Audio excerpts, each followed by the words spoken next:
और पटना के Khemka murder case को लेकर बिहार पुलिस की तरफ से इस वक्त प्रेस कॉन्फ्रेंस हो रही है। डीजीपी क्या कह रहे हैं सुनते हैं। उसके बाद मोटरसाइकिल की पहचान की गई। मोटरसाइकिल के पहचान के बाद उसके धारक, फिर उस व्यक्ति की पहचान की गई, उसकी गिरफ्तारी की गई।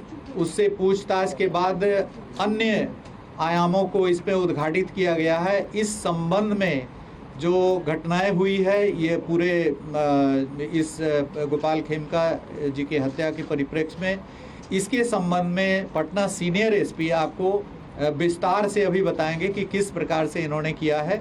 और इसके बाद यदि कोई सवालात होंगे तो यहाँ पर एडीजी ऑपरेशन कुंदन कृष्णन जी, range IG Patna Jitendra Adana जी और पूरी पटना की टीम और एसटीएफ की टीम है। जो भी आपके प्रश्न होंगे उसका हम लोग उत्तर देने का प्रयास करेंगे। तो इस संबंध में जो बारीकी से अनुसंधान की जो बारीकी जो प्रक्रिया है, उसके संबंध में पटना सीनियर एसपी आपको ब्रीफ करेंगे। Thank you. Hand over to का माइक है हैंडल।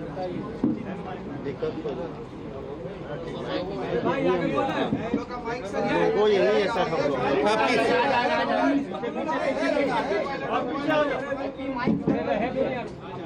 इसमें जब हम लोग अनुसंधान शुरू किए इसमें जब अनुसंधान शुरू किया गया तो जहाँ पे घटना हुई थी उसके बाद सीसीटीवी का अवलोकन किया गया और वैज्ञानिक अनुसंधान प्रारंभ करते हुए जहाँ पे रिट्रीट हुआ था उस डायरेक्शन में आगे बढ़ा गया। इसी क्रम में बढ़ते बढ़ते हम लोग जहाँ पे जो अभियुक्त था वो जब भागा था उस घर तक पहुँचे। वहाँ पे जब छानबीन की गई तो एक मोटरसाइकिल हम लोग को मिली। मोटरसाइकिल के नंबर से टेम्परिंग करने की कोशिश की गई थी। जब उस मोटरसाइकिल के पास वाले घर की सर्च की गई तो उस घर से जो अभियुक्त जो कपड़ा पहने हुए थे वो बरामद हुआ, जो जूता बरामद हुआ, मास्क बरामद हुआ।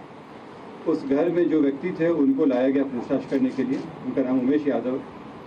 जब उनसे गहन पूछताछ की गई, इसके बारे में गहराई से पूछताछ की गई तो उनके द्वारा इस घटना की संलिप्तता स्वीकार की गई। साथ ही में उनके द्वारा बताया गया कि इस घटना में जो उनके द्वारा इस्तेमाल किया गया हथियार था वो घर में छिपा के रखे हैं। ये जब उनको बताया गया उसमें उनके घर के ऊपर वाले फ्लोर में, जो उनके भाई का फ्लोर है, घर है, उसमें ये बंद कमरे में रखे हुए थे।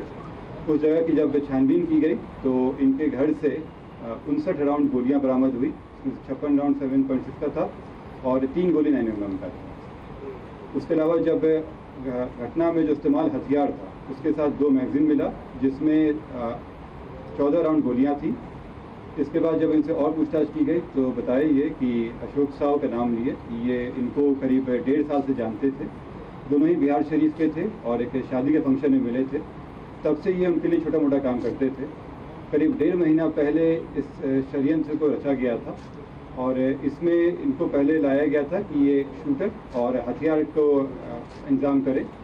इस क्रम में पैसे भी दिए गए थे और इसमें बताया गया था अग्रिम में 50,000 रुपये दिए गए थे और बाकी काम होने के बाद 4 लाख की बात हुई थी इसमें। ये पहले अपने आसपास के जो शूटर रहे हैं उनसे कांटेक्ट किए ये।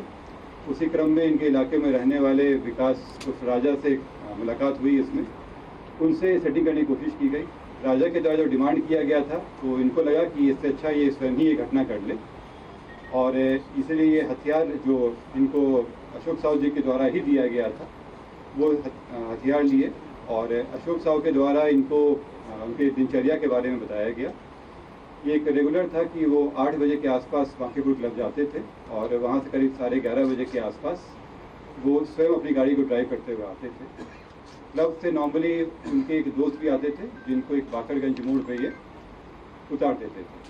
इसी की रेकी करते हुए वो उस दिन घटना के दिन भी वो बाकरगंज मोड़ पे पहुंचा और जब इनकी गाड़ी आई तो ये वहाँ से चल के ये अपार्टमेंट के पास आ गया और इनका इंतजार करने लगा। उसके 10 मिनट के बाद इनकी गाड़ी आई। गाड़ी पहले से ही देखा हुआ था, नंबर भी से पता था। जैसी गाड़ी आई ये उसने फायर किया और चला गया। अगले दिन जैसे पहले से तय था इन लोग के द्वारा, ये लोग जेपी गंगा पथ पर मिले, ये और अशोक साहब, मालसामी थाना क्षेत्र में। वहाँ पे बची हुई 3.5 लाख रुपये इनके द्वारा दी गई।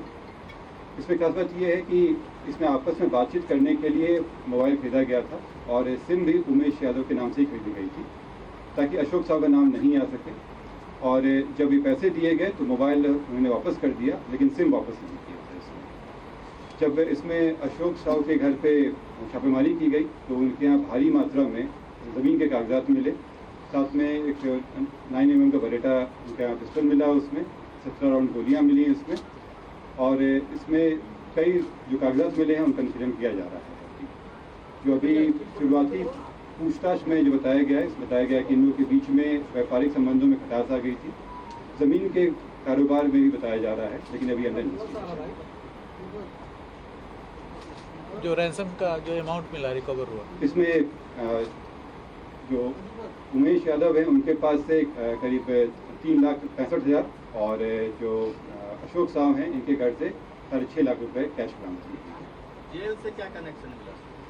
ये अंडर इन्वेस्टिगेशन है अभी, क्योंकि इसमें कई ऐसे तथ्य आए हैं कि जेल के द्वारा भी संपर्क किया गया है। कुछ और कारोबारी भी हैं जो जिनका इंटरेस्ट था ज़मीनों में, और उनके द्वारा भी इस घटना में शामिल होने की बात कार्तिकेय जी, ये इसमें क्या कुछ निकल के आया, किस कारण से हत्या की गई, आखिर इसका मोटोस ऑपरेंडिस क्या था? ये अंडर इन्वेस्टिगेशन है, लेकिन अभी जो बात आई है ज़मीन, जैसे बहुत सारे कागजात मिले हैं, ज़मीन को लेकर इन लोगों के बीच में खटास उत्पन्न हो गई थी। देखिए, जमीन के भारी मात्रा में कागजात अशोक साहू के घर से बरामद हुए हैं।